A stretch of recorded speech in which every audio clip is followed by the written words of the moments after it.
Bonjour Charline Vanhoenacker. Bonjour Antoine Decaune. Ouh, je vous sens prête à intervenir.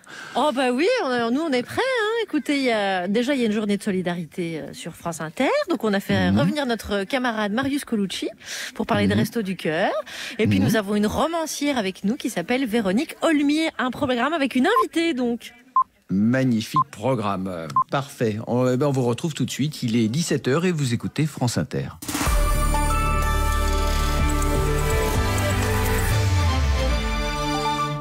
Les infos, Laetitia Gaillet. C'est peut-être le tournant dans le procès de Jonathan Daval à la cour d'assises de Haute-Saône. Cet après-midi, il a donné sa version des faits. Il a reconnu avoir voulu tuer son épouse Alexia. Il a évoqué les coups, elle l'a mordu, cela m'a mis hors de moi, j'ai pété un câble, je lui ai cogné la tête contre le mur, je voulais qu'elle se taise. Le procès doit continuer jusqu'à demain où le verdict pourrait être donné. Dans une heure, le ministre de la Santé, Olivier Véran, tiendra son point hebdomadaire sur l'épidémie en France. Le nombre de malades diminue, le nombre de tests effectués cette semaine a baissé. L'épidémie amorce donc son recul, certes, mais l'heure n'est pas encore à la fin du confinement et encore moins au Black Friday, avec la réouverture vendredi prochain des commerces. Pour preuve, le géant Carrefour se dit prêt aujourd'hui à reporter son opération commerciale. Alexandre Bompard, le patron, en a parlé avec Bruno Le Maire, le ministre de l'économie et des finances ce matin, et l'ensemble du secteur pourrait suivre puisqu'une réunion doit avoir lieu demain à Bercy. Parce que ce n'est donc pas la fin du confinement, parce que malgré toutes les précautions, il y a encore des foyers d'infection. Illustration avec le pavillon de gérontologie du centre hospitalier La Fontonne à Antibes dans les Alpes-Maritimes. Il a été placé sous cloche après la découverte de 26 cas positifs. Les autorités sanitaires ont lancé des investigations car ce qu'on ne comprend pas, c'est comment ce foyer est apparu étant donné que les patients qui y sont admis ne le sont que s'ils sont testés négatifs. Le directeur du centre hospitalier d'Antibes, lui, a une première explication. On l'écoute au micro de nos confrères de France Bleu Azur.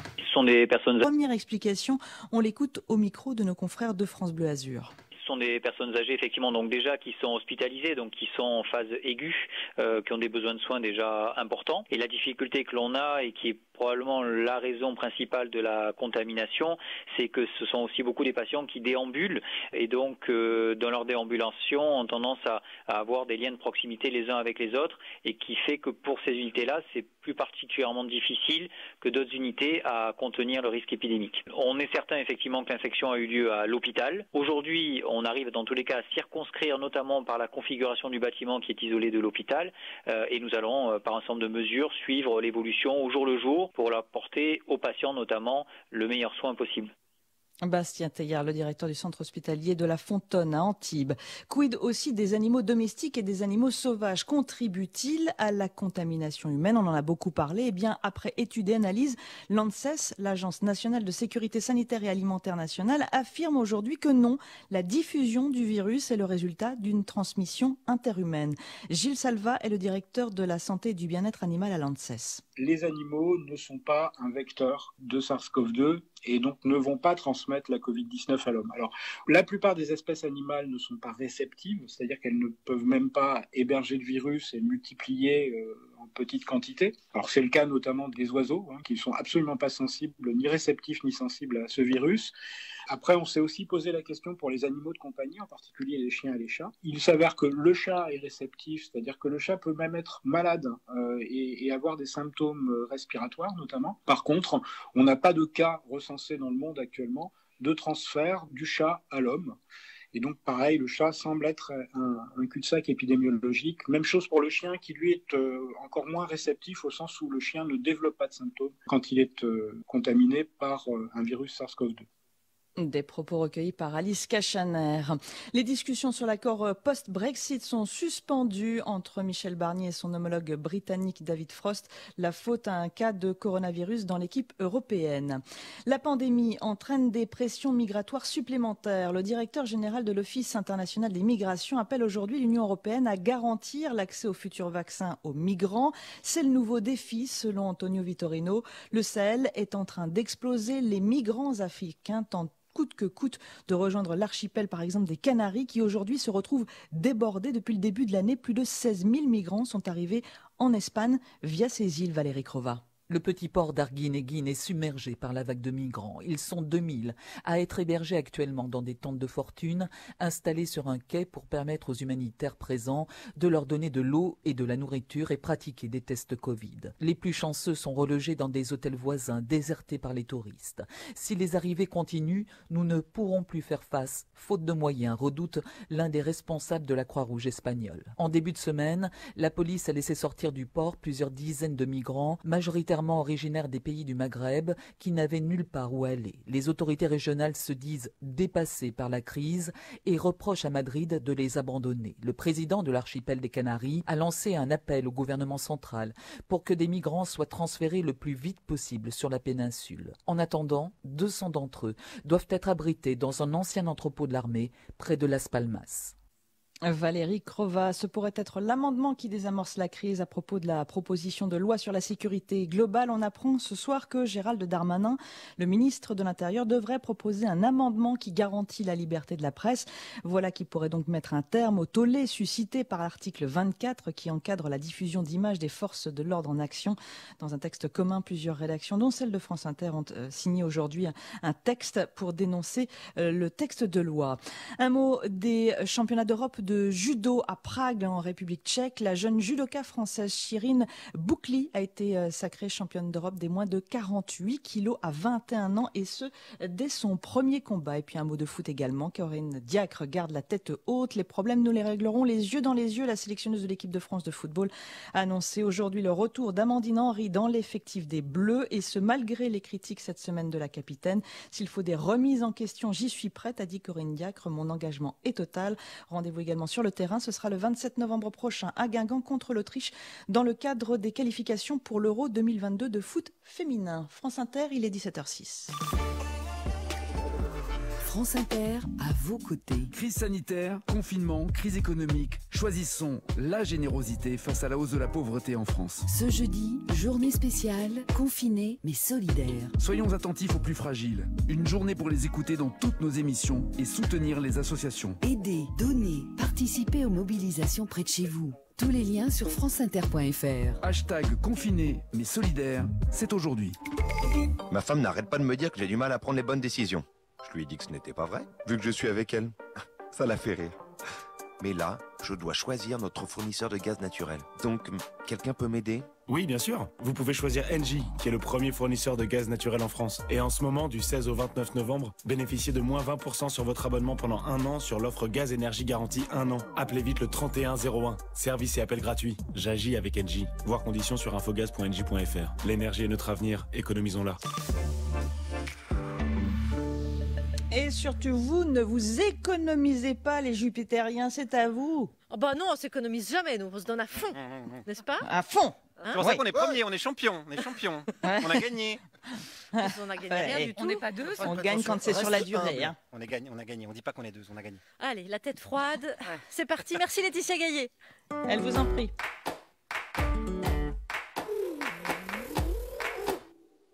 9h dans le bureau de Par Jupiter. Ce jeudi, journée spéciale, confinée mais solidaire. Mais voilà, la cellule de journée spéciale à France Inter qui est encore frappée. Oui, mais là c'est pour les pauvres, il faut qu'on participe. Hein. Oui, bah merci l'abbé Pierre. Ouais. Alors ça c'est la meilleure. Qui a décidé de la date? Non mais on s'en fout de la date, il faut aider les pauvres là. Enfin aujourd'hui c'est déjà une journée spéciale. C'est le Beaujolais nouveau. Ah oui, alors c'est pas grave Juliette. Non, voilà. Si, c'est très grave. On pourra pas le fêter. Et ça tu vois, je le digère pas. De toute façon, digérer le Beaujolais nouveau... Oui, non mais d'accord, mais les pauvres, il faut les aider les pauvres. Oui, alors je vous rappelle qu'on a une invitée aujourd'hui, si ça vous dérange pas, qu'elle est écrivaine et que les livres aussi, il faut les soutenir. Ouais, mais le Beaujolais tout seul à la maison, mais vraiment, mais c'est trop triste. Ouais, bah alors on n'a pas ce problème avec des livres, par exemple. Avec les pauvres non plus, hein. Ouais, mais les cavistes et les vignerons, vous y avez pensé? Et les SDF, vous y avez pensé aux SDF? Attendez, parce que je viens de comprendre un truc, là. Mais on cherche à nous diviser, en fait. Mais carrément, mais on se laissera pas faire. Convergence des luttes. Ah ouais. Ouais, cri de guerre. Ok Juliette, on boit juste un petit coup, mais en lisant le livre de Véronique Olmy, notre invitée. Et on boit en faisant un don pour les pauvres. Voilà. Moi je bois à la santé de mon libraire. Et on cale à doigt. Quoi? Ben, c'est les habitants de Villefranche-sur-Saône, c'est dans le Beaujolais. Ah, il y a des pauvres là-bas? Et des livres?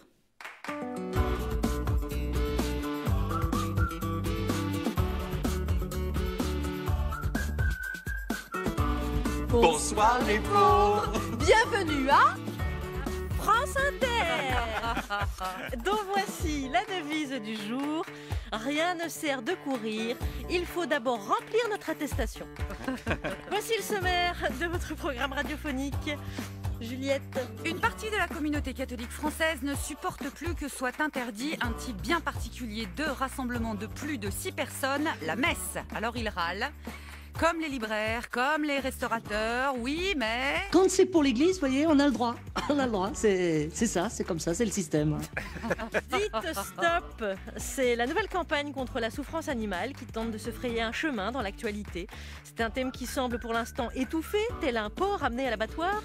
Mais les défenseurs de la cause animale tentent malgré tout de continuer le combat. Oh, vos gueules, les mouettes! Imiter l'accent de quelqu'un, est-ce de la discrimination? Ce qu'on désigne aujourd'hui comme la glottophobie va sans doute être débattu à l'Assemblée à la fin du mois. Et on se doute un peu pourquoi, hein. Bah, c'est Jean Castex, il a été vexé, évidemment. Vous n'êtes pas d'ici, hein? Vous êtes d'ici, avec votre accent du Cantal. Rodèche dans le Cantal, une chou comme une bourrique. Alexandre, embarquez-moi, monsieur, qu'on regarde ces papiers. Ah, c'est Jean Castex. Ouais. Et à mes côtés aujourd'hui, celle qui est légitime pour prendre l'accent stéphanois, Juliette Arnaud. Tout à fait. Avec une équipe donc confinée mais solidaire, avec d'abord celui qui fut notre prof de culture générale et qui aujourd'hui revient pour nous rappeler que solidaire rime avec frigidaire, Marius Colucci. Bonjour Marius. Ça me fait très plaisir de revenir vous voir et parler avec vous et je vous remercie de me donner cette opportunité. Et alors nous parler de quoi très précisément? Eh ben, on va parler de solidarité, mais on va essayer d'en parler sur un niveau dont on ne parle pas souvent et surtout de la culpabilité des gens qui donnent. Ah là, j'ai hâte. Il est 18h10. Avec ensuite celui qui, comme l'écrivait Michel Berger, chante et a tant d'amis dans sa tête à lui, comme quoi la vie elle est bien faite, parce qu'en tant que parrain de l'islamo-gauchisme, il a également beaucoup de non-amis. Guillaume Meurice. Parrain et chef, attention. Je vais vous parler sécurité aujourd'hui avec la nouvelle proposition de Darmanin qui met en péril la liberté de la presse. Je suis allé voir les Français. La liberté de la presse, si vous savez ce que j'en pense. Oh là, ça va m'intéresser ça. Oui, j'ai envie de savoir. Si, moi j'ai envie, ouais. Enfin, celle qui va très bien, puisque tout à fait secrètement et dans sa tête, elle est confinée avec ses deux amis qui sont aussi ses amoureux, Gustave et Jean-Jacques, Flaubert et Goldman. Clara Dupont-Moreau. Oh, mais vous avez tout compris de moi, Juliette. On va parler du livre de notre invité qui est un roman fleuve, un roman monde. Et voici celle qui va nous embarquer dans son récit. Je vous laisse annoncer à nos auditeurs que vous êtes Véronique Olmy. France Inter. Charline Vanhoenacker. Juliette Arnaud. Par Jupidémie. Bonjour Véronique Olmy. Bonjour. Et merci d'être avec nous en ce jeudi. Vous racontez une décennie dans votre roman, les années 70, à travers une famille qui vit de façon modeste à Aix-en-Provence. Un père, une mère et 3 filles de 14, 11 et 7 ans. Juste après 68, ce couple de parents catholiques est très bousculé dans ses repères et les 3 filles, elles vont chercher à faire leur vie comme elles l'entendent si possible. 2 d'entre elles vont monter à Paris, l'une pour être comédienne, l'autre chercheuse plutôt en biologie. Et la plus petite va rester seule à Aix avec les 2 parents et donc elle portera seule un peu les secrets du couple.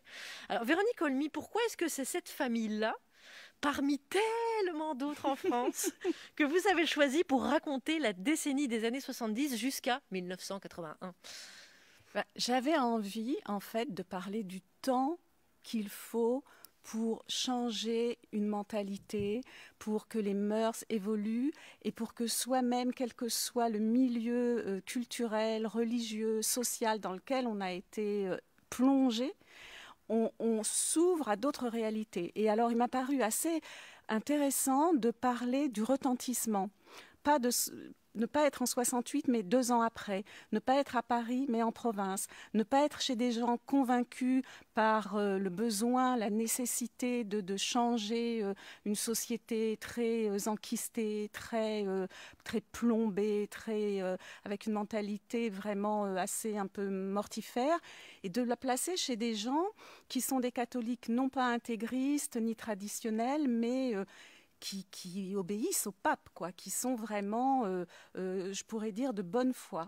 Donc j'ai pris cette situation-là pour voir un peu le retentissement du monde chez des gens qui ne sont pas a priori acquis à la cause. Si vous avez choisi justement cette grosse décennie des années 70, Est-ce que c'est parce que, pour vous, cette décennie marque un point de bascule ? Et si oui, de quoi vers quoi ? C'est une décennie décisive pour l'histoire des femmes, puisque il y a la libération de la contraception, la légalisation de l'avortement grâce à Simone Veil. Il y a tous les procès, les grands procès de Gisèle Halimi, dit le procès de Bobigny, dit le procès du viol, qui Gisèle Halimi, quand elle défendait un client, une cause, elle outrepassait un peu ses droits puisqu'elle s'attaquait à une loi et elle proposait après une proposition de loi pour changer les choses, par exemple pour que le viol ne soit plus considéré comme un délit mais comme un crime. Toutes ces choses-là, c'est une société qui a pour moi, le droit aux femmes à la maîtrise de leur corps est la chose la plus importante dans l'évolution de la cause féminine. C'est vraiment c'est la libération de l'âme. Et sur un plan plus personnel, les années 70, c'est aussi les années où vous devenez vous. Pardon. Non, je vous en prie. Elle sait pas regarder. Je fais un léger aparté. C'est vrai qu'on est tous masqués. Et donc, quand on pose une question à Véronique Olmy, elle ne sait pas qui lui parle. Oui. Alors là, c'est moi. C'est Juliette. On va lever la main. Bonjour Véronique, je suis là. Oui, levez la main quand vous parlez. Mais c'est vrai pour chacun. Non, mais les années 70, c'est un certain nombre de faits politiques, mais les années 70, pour vous précisément, Véronique Olmy, c'est aussi toutes les années où vous êtes adolescente. Et comme n'importe quel adolescent ou adolescente, ce sont aussi des années décisives. Oui, des moments où on se fait son identité. C'est les années où on a des fourmis dans les jambes et on se rend compte que ce qu'on nous a raconté, tout ce en quoi on a cru, est peut-être une fable, et sûrement une fable. Et c'est très déchirant d'avoir ce besoin d'appartenir à un socle qui soit sociétal ou familial, et en même temps le besoin vital de s'en affranchir. On est pris entre les deux. Je trouve que ça, c'est très beau. Et c'est vrai que moi, dans les années 70, alors j'ai l'âge d'aucun des personnages dans le roman, mais il y avait... Contrairement aux jeunes aujourd'hui, il y avait vraiment la possibilité du rêve, tout en sachant qu'il y avait la possibilité de le rendre concret, ce rêve, de l'intégrer à nos vies. Et je trouve que ce qui est intéressant, c'est d'exploiter la complexité de tous ces sentiments contradictoires, pleins d'élan et en même temps presque brouillons. Et vous parlez du rêve absolument normal et nécessaire chez les adolescents. Les deux filles aînées, Sabine et Hélène, vous en faites des portraits très très très précis. Sabine, elle est comédienne comme vous avez été comédienne et vous parlez de manière extrêmement organique de ce que ça peut être l'humiliation pour une comédienne. Et Hélène, quand elle parle de la douleur des animaux qui l'a conduit à devenir zoologiste, c'est pareil. Vous avez des mots, des phrases courtes, calibrées, mais moi, en tout cas, en tant que lectrice, j'ai eu l'impression d'entendre une douleur, même si vous n'êtes pas zoologiste, une douleur à vous. Vous avez mis beaucoup de vous dans... Alors, c'est assez étrange parce que pour Sabine qui va à Paris, à l'époque on disait monter à Paris pour suivre les cours de Jean-Laurent Cochet, ça c'est des cours que j'ai connus, que j'ai suivis. Pour ce qui est d'Hélène, alors moi je partage avec Hélène d'avoir été justement partagée entre deux familles, une riche, une pauvre, une à Paris, une à Aix. Et quand elle s'intéresse à la souffrance animale parce qu'elle a un poney, parce qu'elle a un chien, en fait, moi, en écrivant le livre, je me suis mise à faire des recherches. J'ai vu un film qui est en accès libre sur Internet, libre, gratuit, qui est le premier documentaire de Franju en 1949, qui est allé filmer illégalement les abattoirs de Vaugirard et de la Villette. Je peux vous dire que depuis, je suis végétarienne. Depuis que j'ai écrit ce livre, c'est ça qui est merveilleux dans notre travail, c'est qu'on a une documentation assez fournie. Et du coup, voilà, on est encore heureusement malléable, influençable, on peut changer. Et ça m'a ouvert beaucoup de conscience d'écrire ce livre et de me pencher sur la cause animale, vraiment. Et voilà pourquoi ce roman s'intitule Les évasions particulières. Véronique Olmy, c'est publié chez Albin Michel. Vous êtes avec nous jusqu'à 18h. Il y a des thèmes qu'on a choisis relatifs au livre, car il parle... Tout est en germe à l'époque des années 70, tout ce qu'on vit aujourd'hui. Donc on va en parler avec passion. Et en attendant, il y a Manu Chao qui est avec nous aussi. 12 de la noche en La Habana, Cuba. 11 de la noche en San Salvador, El Salvador. 11 de la noche en Managua, Nicaragua. Me gustan los aviones, me gustas tú. Me gusta viajar, me gustas tú. Me gusta la mañana, me gustas tú. Me gusta el viento, me gustas tú. Me gusta soñar, me gustas tú. Me gusta la mar, me gustas tú. ¿Qué voy a hacer? Je ne sais pas. ¿Qué voy a hacer? Je ne sais plus. ¿Qué voy a hacer? Je suis perdu. ¿Qué horas son, mi corazón? Me gusta la moto, me gustas tú. Me gusta correr, me gustas tú. Me gusta la lluvia, me gustas tú. Me gusta volver, me gustas tú. Me gusta marihuana, me gustas tú. Me gusta colombiana, me gustas tú. Me gusta la montaña, me gustas tú. Me gusta la noche. ¿Qué voy a hacer? Je ne sais pas. ¿Qué voy a hacer? Je ne sais plus. ¿Qué voy a hacer? Je suis perdu. ¿Qué horas son, mi corazón?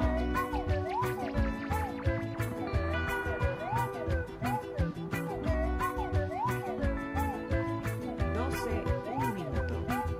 Me gusta la cena, me gustas tú. Me gusta la vecina, me gustas tú. Me gusta su cocina, me gustas de la tú. mañana. Me gusta camelar, me gustas tú. Me gusta la guitarra, me gustas tú. Me gusta el reggae, me gustas tú. ¿Qué voy a hacer? Je ne sais pas. ¿Qué voy a hacer? Je ne sais plus. ¿Qué voy a hacer? Je suis perdu. ¿Qué horas son, mi corazón? Me gusta la canela, me gustas tú. Me gusta el fuego, me gustas tú. Me gusta menear, me gustas tú.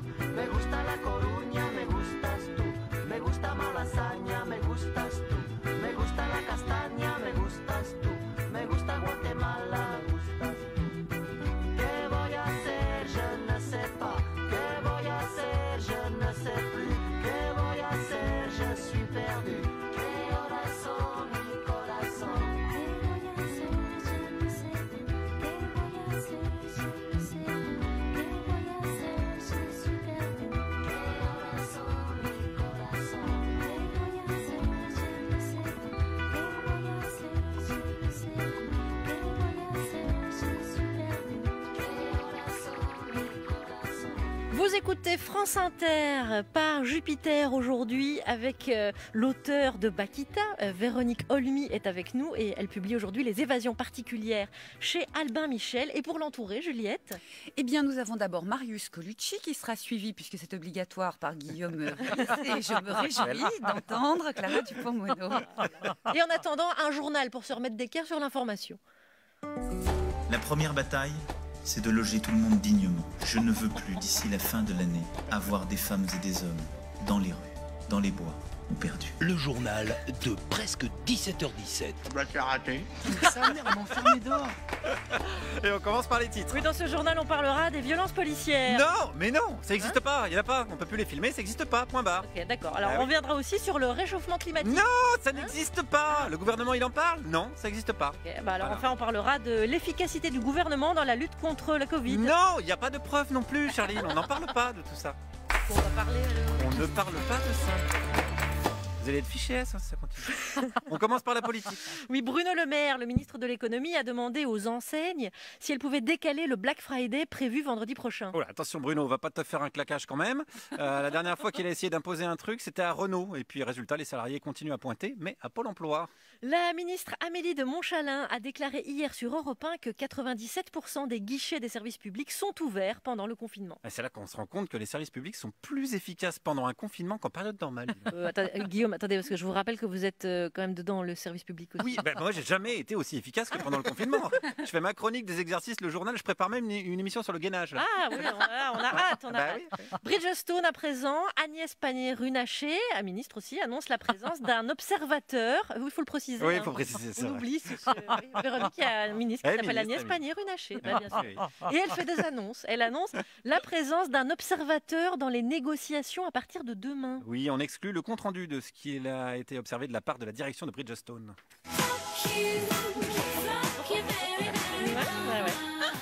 On passe aux affaires des écoutes. Nicolas Sarkozy sera jugé pour corruption à partir de lundi. C'est dingue, comme pendant le confinement, on a l'impression de revivre la même journée à chaque fois. C'est fou, ça. D'ailleurs, je crois qu'on a l'audition de Sarkozy face au juge. Hein. Ah, oui. Attendez.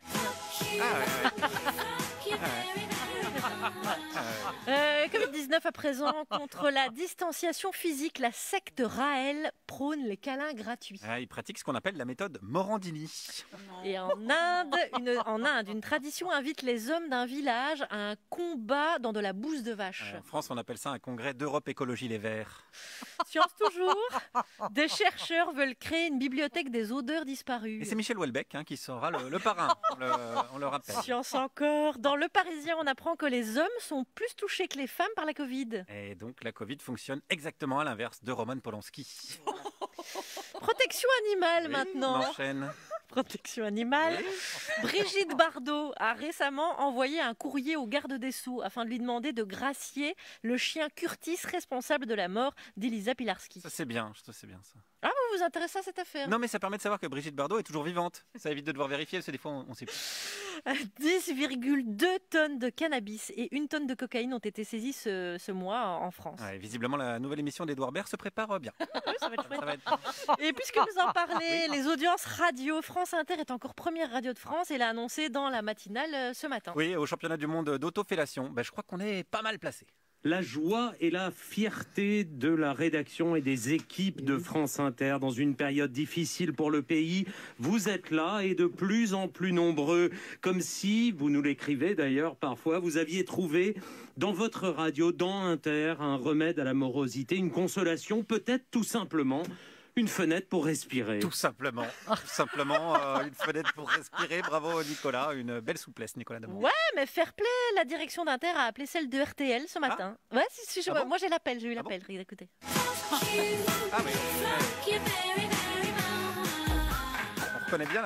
On connaît bien Laurence Bloch-Tichin. Guillaume Meurice. Bon, écoutez, et Charline Vanhoenacker. Si ça se termine demain, on finira là-dessus. Voilà. Faut partir en haut de la vague, il paraît. Il paraît que c'est une technique médiatique. Bon, voilà, c'est tout.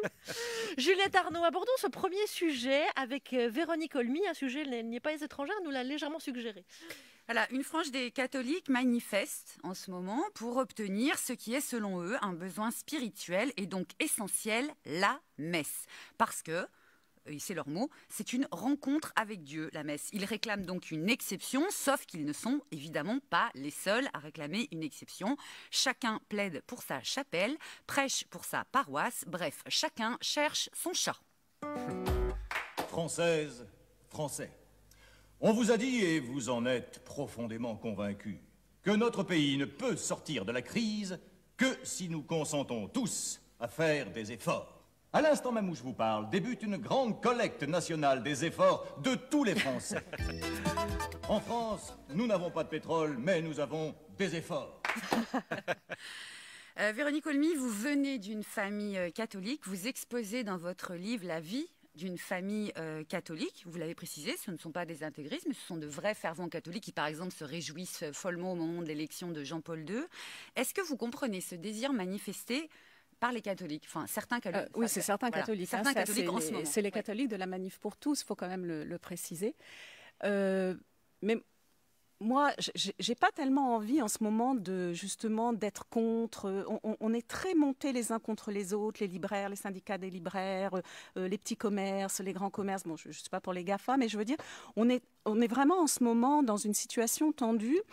Alors moi, je trouve que si on veut prier, je sais pas, il y a des moines, il y a Jésus dans le désert, on peut prier seul. Mais ce que je trouve intéressant dans cette demande, même si elle vient de personnes avec qui je suis d'accord sur rien, c'est ce besoin de rassemblement et j'allais dire de communion, mais le théâtre, il vient de là. Le théâtre antique grec, c'était c'était la fête, j'allais dire la fête à Dionysos. Et il y avait des marches dans la ville avant, comme les cathos à Pâques. Il y avait des sacrifices qu'on peut évidemment comparer à l'Eucharistie. Donc le théâtre et l'Église, il y a quand même la scène, la salle et cette ferveur commune. Et donc au-delà de ce que ça peut avoir d'agaçant, cette revendication de cette fange des cathos tradis, je trouve qu'il faut quand même écouter ce besoin qu'ont les gens d'être ensemble.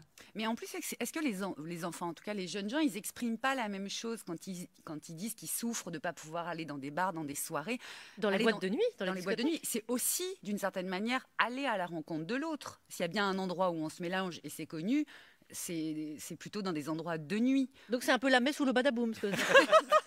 C'est la bamboche. Est-ce que c'est pas une forme de exprimé peut-être d'une manière plus fruste? Est-ce que c'est pas aussi une manière de spiritualité Oui, et les puis jeunes gens Est-ce qu'il n'y a pas besoin de mettre ces besoins en rivalité, en Voilà, moi c'est ça. J'ai pas envie de mettre les besoins en rivalité. Il y en a que je comprends plus que d'autres, mais ça c'est personnel. Ce que je voudrais dire, c'est que les théâtres, ils avaient pris quand même, on le sait, toutes les modifications sanitaires, les modifications d'horaires, les modifications de logiciels pour les réservations. Vraiment raccourcir les pièces, reprendre des pièces déjà créées. Enfin, ils avaient tout fait et ça n'a servi à rien.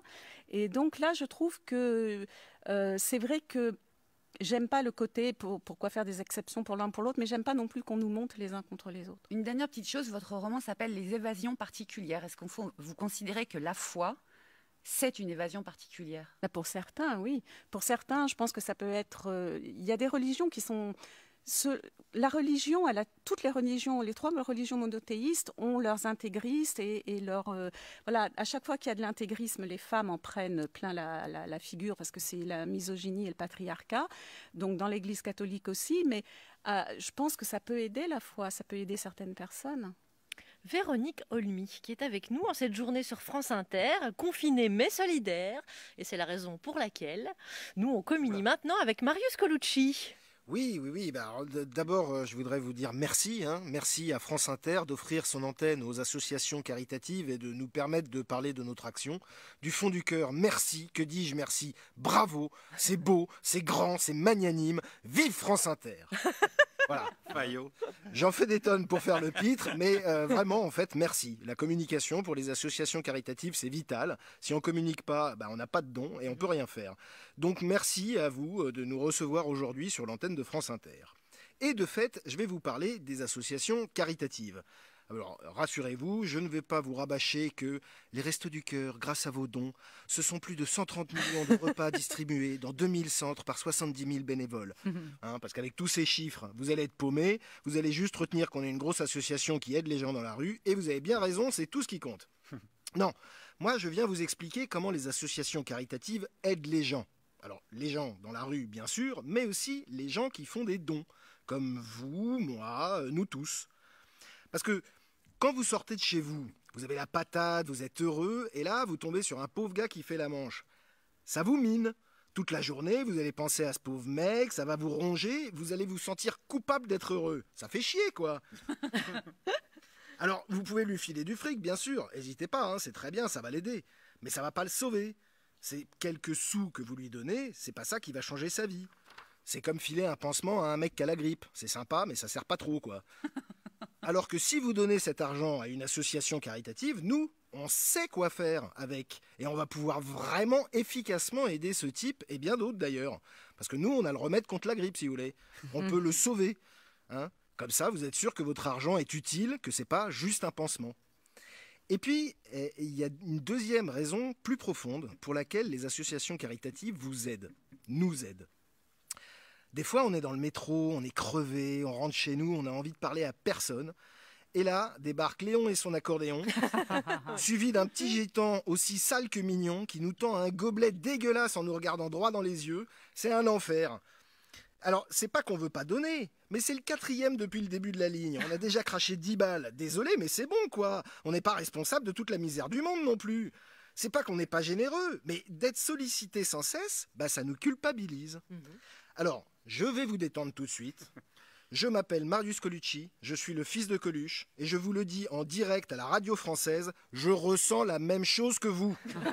C'est tout à fait normal, ça ne fait pas de nous des monstres, c'est humain d'être dérangé par toute cette misère et de ne pouvoir rien y faire, c'est culpabilisant. Tenez, l'autre soir, c'était dimanche, il était 21h, je suis tranquillement posé devant la télé en mangeant mon dîner. On sonne à ma porte. Je me lève en pestant. Qui vient me casser les couilles un dimanche soir chez moi? Et je tombe sur un pauvre éboueur, désolé de me déranger si tard, qui veut me vendre un calendrier. Le mec trime toute la semaine, mais comme il ne gagne pas assez, il se casse le cul à faire du porte-à-porte dans le froid, même le dimanche soir, tellement il est dans la merde. La misère sur terre. Alors évidemment, je lui ai filé 10 balles, mais j'ai été odieux. Et lui, comme il était gêné, il m'a dit merci 17 fois. Et ça me saoulait encore plus. Parce que, pas seulement parce qu'il m'avait dérangé le dimanche soir, mais surtout parce que je m'en voulais de réagir comme ça. Je venais de faire un truc gentil et ça me rendait méchant. Mais c'est totalement contradictoire. Un gamin de 5 ans se rendrait compte que cette phrase n'a aucun sens. C'est extrêmement traumatisant comme sensation. Alors que grâce aux associations caritatives, on peut faire un don sans culpabiliser, sans être sollicité. Et en fait, ça change tout. Rien que le fait de le faire spontanément, c'est le jour et la nuit. Faites l'expérience. Allez sur Internet, trouvez une association caritative qui vous plaît et faites un don. Je vous rappelle que grâce à l'excellente loi Coluche, merci papa, 60% de vos dons sont déduits de vos impôts jusqu'à hauteur de 1 000 €. C'est-à-dire que quand vous filez 1 000 €, ça vous coûte 400 €. Bon, je ne m'attends pas à ce que vous donniez 1000 balles, hein, mais ça marche aussi quand vous donnez 10 balles. Ça vous coûte 4 €. Et ça marche pour toutes les associations caritatives. C'est pas parce que c'est la loi Coluche que ça marche que pour les Restos du Cœur, évidemment. Hein. Eh ben, faites le don que vous pouvez, le don que vous voulez. Ça vous regarde. Vous allez voir. Au moment où vous recevez la confirmation de votre don, vous allez vous sentir bien. Je vous dis pas que vous allez avoir un orgasme, mais vous aurez l'impression d'être la vedette d'un film, celui qui fait le bon choix au bon moment parce que c'est la bonne chose à faire. Et vous allez être heureux toute la journée. Si vous avez un rendez-vous, il va bien se passer, vous allez conclure. Si vous êtes en couple, vous allez bien faire l'amour, vous allez jouir ensemble. Et en vous regardant dans le miroir avant de dormir, vous pourrez dire « Merci Marius ». En effet, merci Marius. Et la 35e campagne des Restos du Cœur sera lancée le 26 novembre, 35e déjà, avec notamment France Bleu comme partenaire. Marius, où est-ce qu'on peut donner par exemple pour jouir En même temps www.restoducoeur.org. Voilà, allez, pour les Restos du Cœur, on donne. Merci beaucoup Marius Colucci, vous restez avec nous. Hein, pour les autres aussi, on peut donner. Bon, bien hein. sûr, évidemment. On s'en fout du moment que ça aide les gens dans la rue à la fin, nous on s'en fout. Hein. Et avec Véronique Olmy qui est en notre compagnie. C'était l'été sur cette plage de la Costa Blanca. Le soleil dans tes cheveux et la radio qui jouait. Agua fría, huevos fritos, colacao, mantecao. Agua fría, huevos fritos, colacao, mantecao. Calamares. Nu sur la plage, Chipirones. je joue du sitar. Bocadillos. Je sais, Mejillones. tu es accablé. Calamares. Chipirones. Bocadillos. Tu répètes sans cesse Mejillones. les mêmes mots. Beba Fanta. Chupa chups. Beba Fanta. Chupa chups.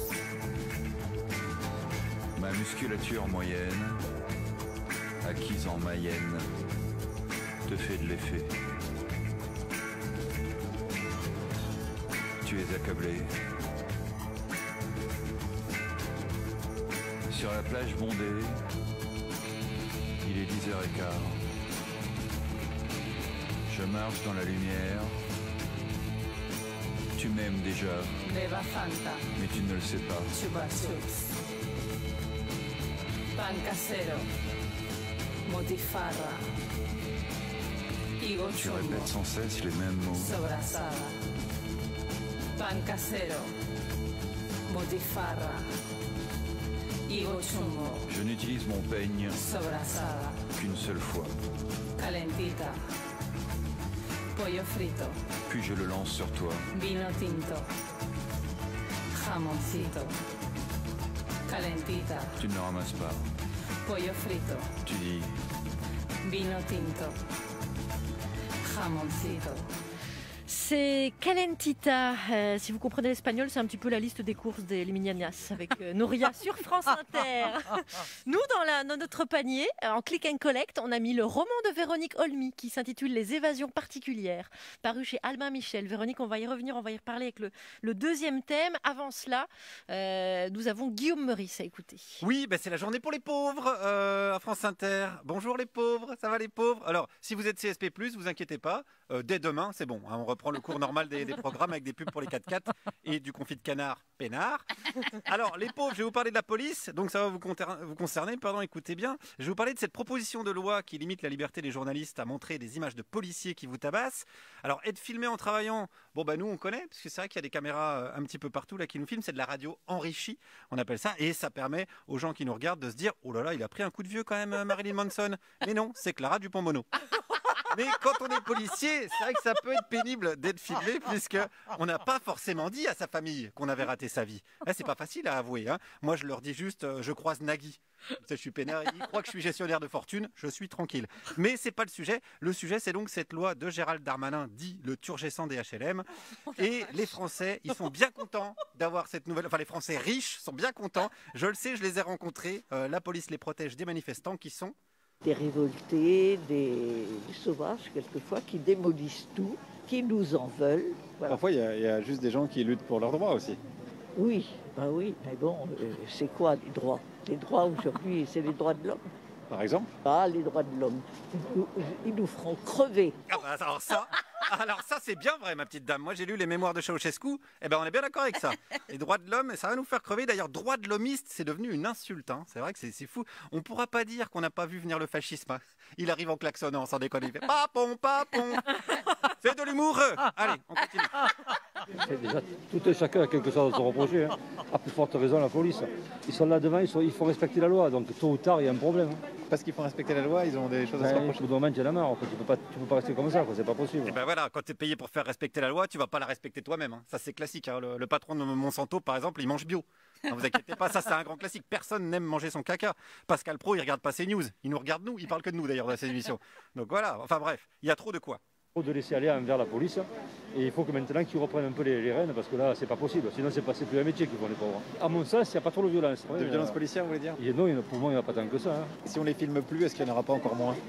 Ah alors là, je sais pas. Ah ouais, ça on saura pas. Et on ne saura pas. Et c'est comme le chat de Schrödinger dans sa boîte qui est à la fois mort et vivant. Là, on est face à des bavures de Schrödinger. Voilà, le tonfa comme la physique quantique, ça fait mal à la tête. Alors moi je dirais, vive les policiers. C'est des gens qui méritent tout notre respect. Qui nous défendent. Et voilà, donc après, il y a beaucoup de fake news sur ce qu'on raconte, sur les violences. Qu'est-ce que vous appelez les fake news alors? Ils sont très violents, on montre les trucs quand il y a eu les gilets jaunes, qui les ont tabassés. Et c'est vrai, ça, c'est pas correct. C'est des fake news vraies alors. Voilà. Voilà, alors là, même Donald Trump, il est battu. Hein. Là, on ne sait plus des fake news vraies, on est paumé. On ne sait même pas si finalement, c'est pas les journalistes qui se jettent dans les gaz lacrymogènes. On est perdu. On ne sait pas, ça se trouve, ils s'en mêlent les cheveux dans des doigts de CRS, ils se laissent traîner, on ne sait pas.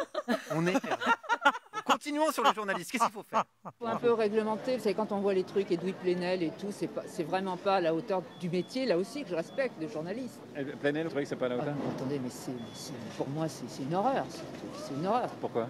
Ah, parce que moi, excusez-moi, j'ai employé un terme très vulgaire, c'est le fouille-merde. Ah, c'est fouille-merde. C'est vrai. D'ailleurs, quand il fouille, il trouve quoi? De la merde. Ben, c'est un fouille-merde. Alors que regardez, avec Pujadas, Routel, Krief, Gilles Boulot, on n'a pas le problème. Non mais il y en a des bons journalistes dans ce pays. Il y en a qui mériteraient le prix Christophe Barbier, qui récompense, je rappelle, chaque année, ceux qui lèchent tellement le cul des politiques qui ont des hémorroïdes sur la langue. Voilà. Je le rappelle, bien sûr. Ben, Plenel, ça, il l'aura pas cette année. Ça, c'est mort, hein, madame. Son truc sur Sarkozy, non mais attendez, mais ça tient pas la route. Je l'ai écouté, l'interview de Sarkozy, il a été, comme d'habitude, top niveau. Rien à dire, il se défend comme un lion, et il a bien raison, parce que je pense en plus qu'il a raison. Moi, je suis pas de gauche, mais j'avais un énorme respect pour Cahuzac. Je trouvais un excellent ministre et député. Mais c'est bien sûr, Cahuzac, Sarkozy, c'est des gens comme ça qu'on veut pour faire respecter et voter les lois de ce pays. Alors moi, j'avais pensé à Al Capone et Madoff, mais bon, ils sont pas dispo, ils répondent plus au téléphone, ça c'est dommage.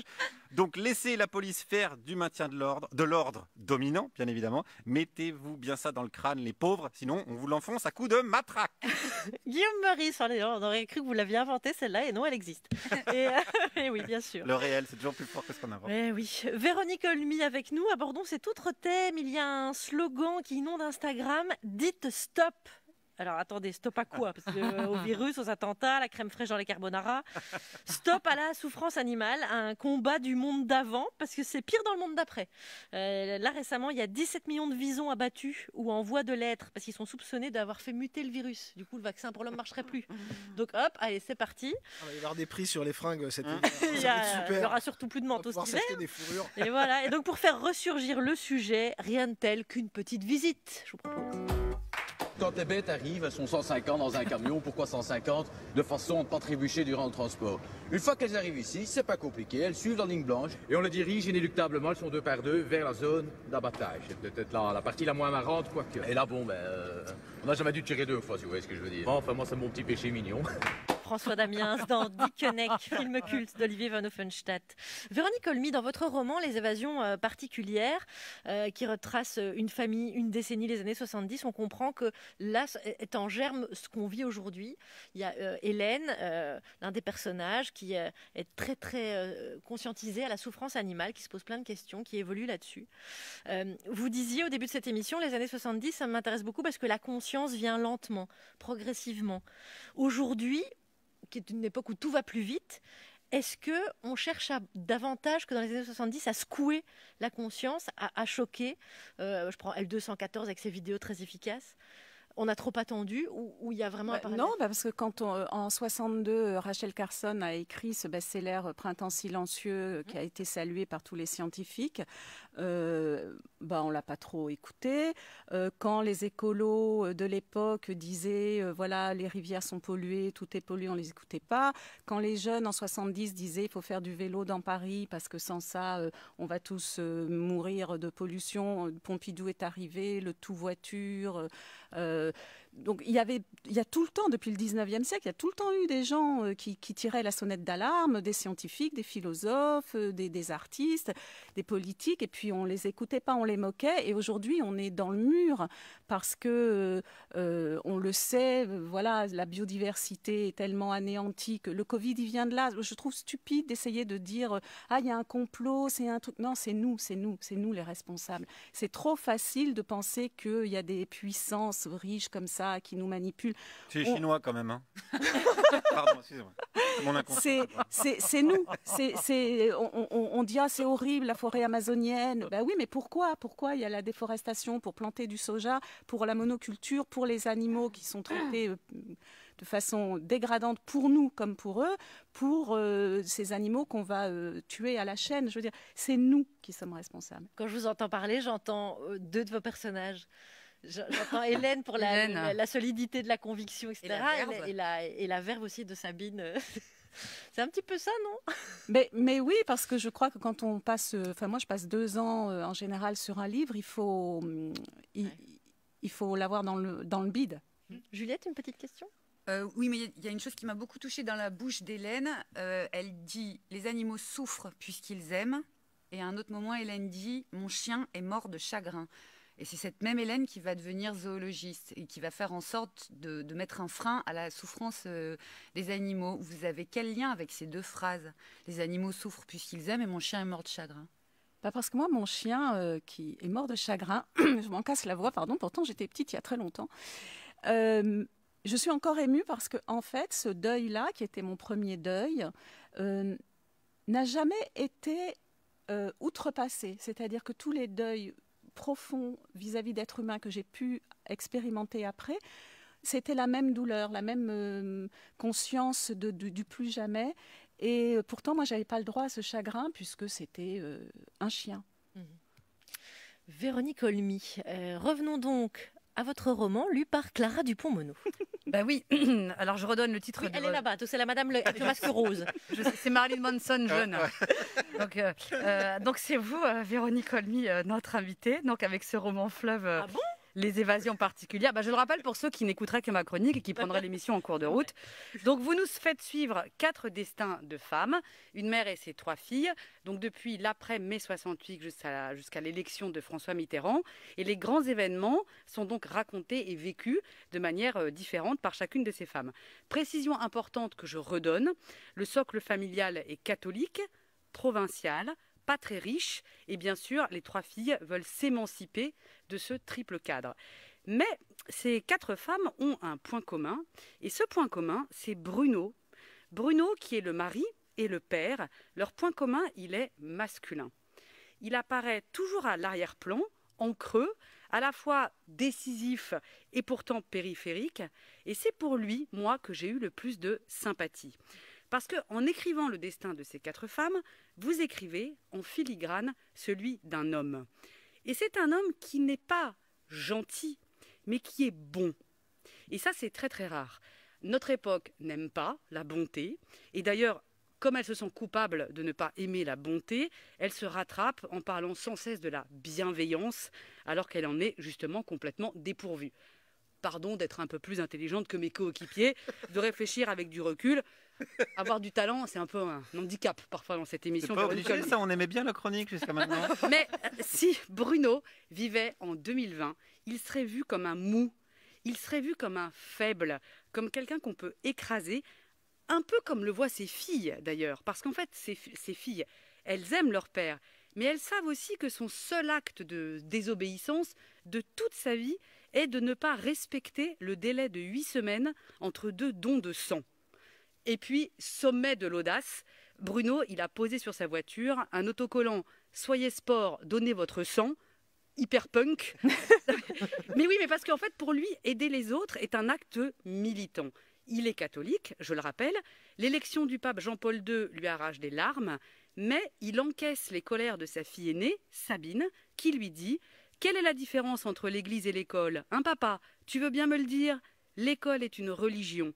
On y apprend à se ressembler et à marcher droit. » Il encaisse, il ne dit rien, il entretient avec le principe même de changement, un peu le même rapport que Guillaume Meurice avec la modestie, c'est-à-dire que c'est pas gagné. Mais du coup, les émancipations, et surtout féminines, qui naissent durant ces années, il les voit d'abord comme des menaces. Et c'est là où on tient peut-être la clé de cet homme, c'est que plus encore que le changement, lui, ce qui le redoute, ce qui le tétanise, c'est de perdre ses filles. Et le jour où Sabine, qui fait du théâtre, a son nom dans le journal, elle est hyper contente, elle lui montre l'article. Il est fier, Bruno, bien sûr, mais il est aussi oppressé parce que le succès pourrait éloigner Sabine un peu plus de lui, pourrait lui rapter sa fille. Donc, à sa décharge, la Sabine en question ne lui donne aucune nouvelle, ne téléphone jamais, elle lui rentre dedans souvent. La cadette, Hélène, elle préfère vivre avec un oncle très fortuné qui de facto prend la place du père, et sa dernière fille est lunaire, elle ne le calcule même pas, et sa femme quand même qu'il aime tant, sa femme le trahit. Donc le point commun de ces femmes n'est pas seulement un homme, mais un homme qu'elles déçoivent. Et donc vous tracez le contour d'une vie tragiquement bonne, humble jusque dans sa révolte, puisque le jour où il quitte sa femme, il le fait sans bruit, à peine celui d'une valise qui tire de l'armoire, il s'efface sans fracas, il dit non de façon muette, lui qui a toujours vécu les bras ouverts. Donc conclusion, moi je vais poser un autocollant sur ma voiture, ce serait « Soyez sport, aimez Bruno », et ce serait mon petit acte punk. Je vous redonne les références. Les évasions particulières de Véronique Olmy est paru chez Albin Michel. Merci Clara Dupont-Mono. Vous venez de faire de mon père un portrait magnifique. Parce que c'est votre père que vous avez mis dans Bruno. C'est mon père et je trouvais intéressant... On a eu chaud, hein Clara. Je trouvais intéressant de mettre en scène un homme qui soit dépassé, qui soit pas un macho, qui soit pas hostile, mais qui, comme vous l'avez dit, qui ait peur pour les siens, à cause du catholicisme et de tout ce qu'on sait. Et j'ai aussi beaucoup de tendresse pour la génération des hommes, les hommes de la génération de mon père qui ont été élevés avec des principes et des injonctions presque aussi terribles que les femmes l'ont été. C'est-à-dire, tu seras un homme, mon fils, donc hétérosexuel, hein, forcément. Tu seras le chef de famille, tu seras puissant, tu ne pleureras pas, tu ne montreras pas tes émotions. Ils étaient vraiment lestés, ces gars-là. Ils faisaient des services militaires, voilà, il y avait la guerre d'Algérie, il y avait...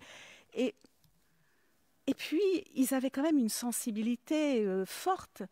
Et je trouve qu'on leur faisait, voilà, lui, cet homme-là, ses filles s'émancipent, sa femme le trahit, et il n'a plus de royaume. Donc il est un chef de famille sans royaume. Et je trouvais, c'est mon père qui était souvent encombré par tout cet amour et cette tendresse. Et je suis très heureuse que vous l'ayez si bien perçu. Merci Clara Dupont-Mono. Oh, merci à Véronique Olmy. Et d'ailleurs, si vous êtes du genre à déplorer qu'il n'y ait plus de nuances dans les débats aujourd'hui, ce livre est fait pour vous, parce qu'il est à l'image de ce que vous venez de dire aussi, Véronique Olmy. Les évasions particulières chez Albin Michel. On aborde rapidement un troisième sujet, un peu amusant, qui est imiter l'accent de quelqu'un. Est-ce que c'est répréhensible ? Un député proche de la majorité pense que oui, il propose d'ajouter la glottophobie à la loi sur les discriminations. Et l'Assemblée va se pencher à la fin du mois sur ces minorités audibles. Alors là, si imiter l'accent belge, c'est glottophobe, bah Coluche, il pourrait plus rien dire aujourd'hui. J'ai l'impression que Coluche, il sera en prison. Qui a un accent, qui n'en a pas, c'est relatif, ça dépend où on se place. Personne ne croira que tu es ma femme. Pourquoi? Je suis pas assez classe? Non, tu n'es pas assez belge. Ah, c'est vrai ça. Pourquoi je suis pas assez classe? Ah, c'est vrai qu'en Belgique, on aurait dit, je suis pas assez classe. Classe, classe, classe. Là, je suis pas assez classe. Mais je parle pas du tout comme ça. Oh, que si. Oui, bon bah voilà, je prendrai l'accent belge. Il est où le problème? Eh ben, vas-y, on t'écoute. J'ai très envie de manger des moules à la bière. Avec du waterzooi, des frites, en veux-tu, en voilà, une fois. Voilà. C'est pas gagné. Anne-Marie Vin, François-Xavier de Maison, Charlie Dupont dans Il était une fois, une fois. Véronique Olmy, vous êtes née, vous avez vécu à Nice, Aix-en-Provence. Vous avez un accent ou vous aviez un accent? Ben, je peux le prendre si vous le voulez. Ah, y a pas de bam, problème. glottophobie, bam. Qu'est-ce que vous en pensez, vous? Moi, on a découvert ce mot il y a quelques mois, je dirais glottophobie, minorité audible. Je sais pas, parce que c'est pas bien. La discrimination, c'est pas bien, mais la blagounette, c'est quand même sympa aussi. Mais bien sûr. Donc, légiférer surtout, moi, c'est une société que je trouve un peu... je sais pas, parce que c'est compliqué. Procédurière. Ouais, procédurière, il faut à l'américaine, assurer surtout. Puis il y a beaucoup de victimisation. Et je pense qu'on peut rigoler aussi un peu même de soi-même. Vous voyez ce que je veux Mais est-ce que dire vous l'avez perdu cet accent? Vous avez alors travaillé pour le perdre? moi, ou alors vous l'avez je perdu dois vous dire que chez moi, on n'avait pas le droit de l'avoir. C'était absolument Ah ouais, interdit ça, de c'est l'avoir. intéressant, ouais. Et je suivais les cours de théâtre de Madame Paillard à Aix-en-Provence, qui avait été la prof de Philippe Cobert avant moi. Et, et on n'avait pas le droit, et on devait apprendre à prononcer, par exemple, on ne disait pas un pneu, on devait apprendre à dire pneu. Oui. Et je me souviens de empereur, comme c'était compliqué, parce qu'il y a un E qui se dit pas trop. Et donc, on apprenait quand même dans les cours de théâtre à perdre l'accent, mais il y a des actrices, par exemple, Claudia Cardinal, elle était doublée. Il y a des acteurs dans d'autres pays qui étaient doublés à cause de leur accent. Je trouve que, par exemple, l'accent de Colette qui roulait les airs, c'est adorable, c'est beau. Oui, mais elle n'était pas actrice. Ah si, en plus, elle était actrice. Eh ouais. Bon, puisque vous avez le micro. Rien dit. Mais puisque vous avez le micro, petit questionnaire de Parjupy-Proust pour Véronique Olmy. Sur l'échelle de 0 à 10 de j'aime le confinement, 0 étant je sors un livre et les librairies sont fermées, et 10 étant j'aime pas faire la bise, j'aime pas Noël, j'aime pas les bars, youpi youpi, à combien vous situez-vous? 0. Votre roman a pour thème central la famille. Quelle bande-son choisissez-vous? Soit famille nombreuse, famille heureuse. Soit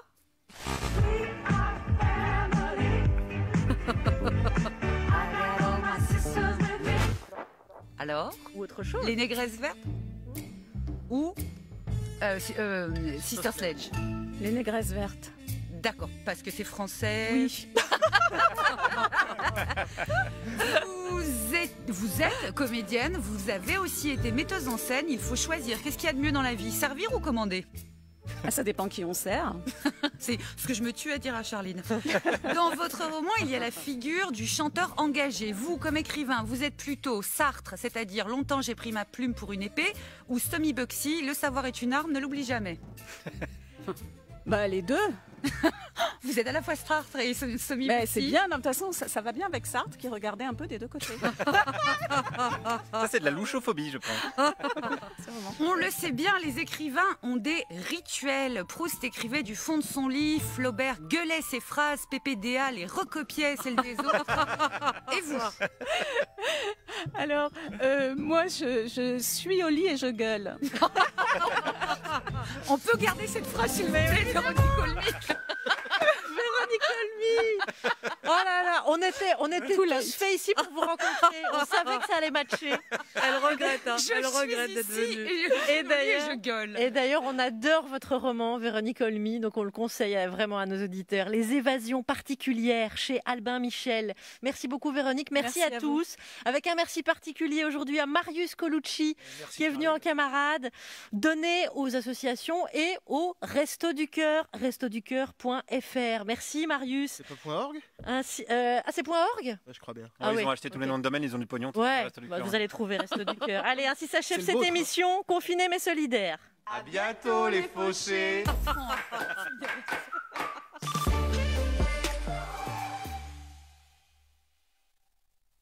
chez